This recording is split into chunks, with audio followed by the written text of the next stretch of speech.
kabriom sredi zime. Ja, z razlogom redko videna kombinacija, ki pa jo bom danes kljub hladnemu vremenu preizkusila zato, da je vam ne bo treba.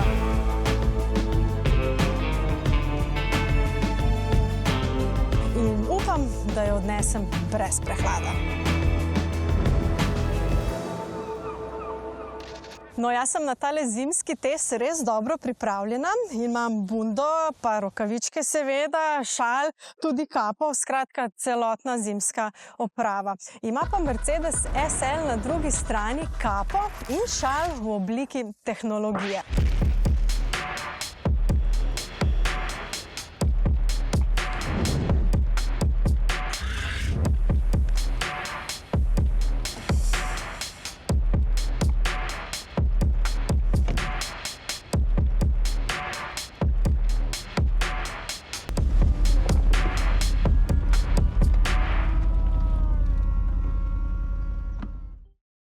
Moj topel šal naj bi v Mercedesu nadomestil AirScarf. Gre za pametne grelne šobe, ki so nameščene v vzglavniku sedeža.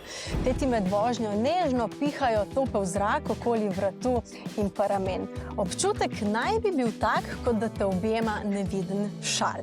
Intenzivnost pihanja pa si lahko sproti prilagajaš po svojih željah.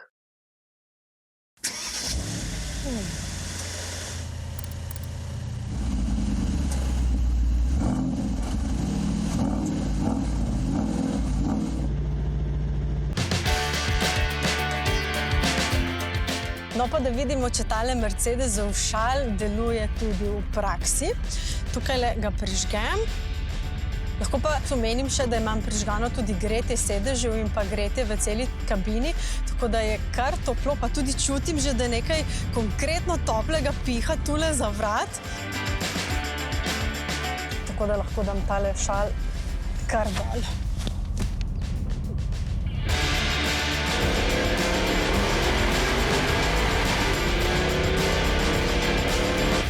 No, šal sem že dala stran, kapa pa je ostala iz enega razloga, kajti sem malce nižja, zato sem morala sedež nastaviti malce više. Kar pa pomeni, da je moje čelo nekje skoraj poravnano z vetrobranskim steklom in mi posledično veter lepo piha v glavo.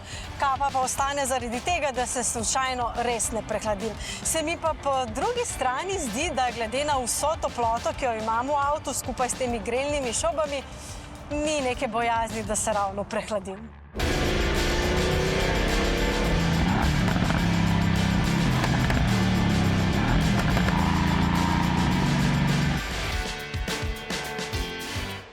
Da pa vam ne bo treba verjeti samo na besedo, imam jaz danes s sabo eno posebno napravo za tale naš eksperiment.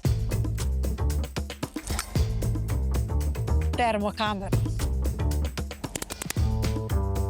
No, tule lahko vidite, kje piha topel zrak iz zračnih šob in vidimo, da je temperatura zraka okoli, če res pri merju držim roko, 42 stopinj. Na okoli, kjer pa tega zraka ni, pa se temperatura giblje okoli ničle. S tole majhno sondo pa lahko preverimo tudi, kakšna je temperatura zraka, ki prihaja iz šob. No, tu lahko vidite, da je temperatura zraka, ki prihaja iz šob, dejansko okoli 50 stopinj Celzija. In teh 50 stopinj te res prijetno boža okoli ramen in vrata, ko se voziš naokoli. Vam pa pokažem en del na avtomobilu, kjer je najbolj vroče. To je tukaj spredaj in za to vročino je zaslužen biturbo V8.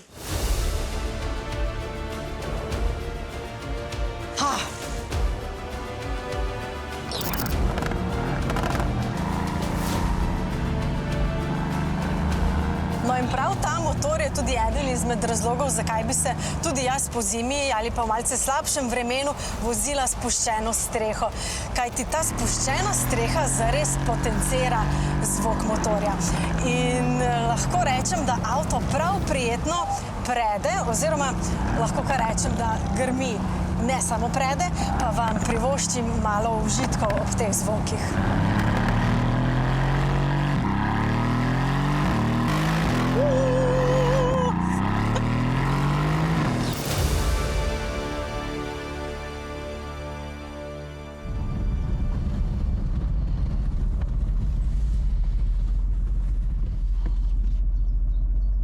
Kot ljubiteljici kabrijev mi je zares všeč, da se je Mercedes z SL-om vrnil k tisti klasični platneni strehi, ki verjamem, da bo navdušila tudi vse tiste klasične navdušence nad roadsterji. Vam bodo pa ti znali povedati, da poleg vse te tehnologije za vožnjo z avtomobilom brez strehe potrebujete nekaj osnovne opreme. No, bom. Vedno vam v takem avtomobilu prav pride rutka oziroma kapa, da zaščitite svoje lase, ki vam bodo sicer plapolali po obrazu, in pa da se zaščitite pred soncem. Usnjene rokavice so vedno pri roki in pa seveda sončna očala.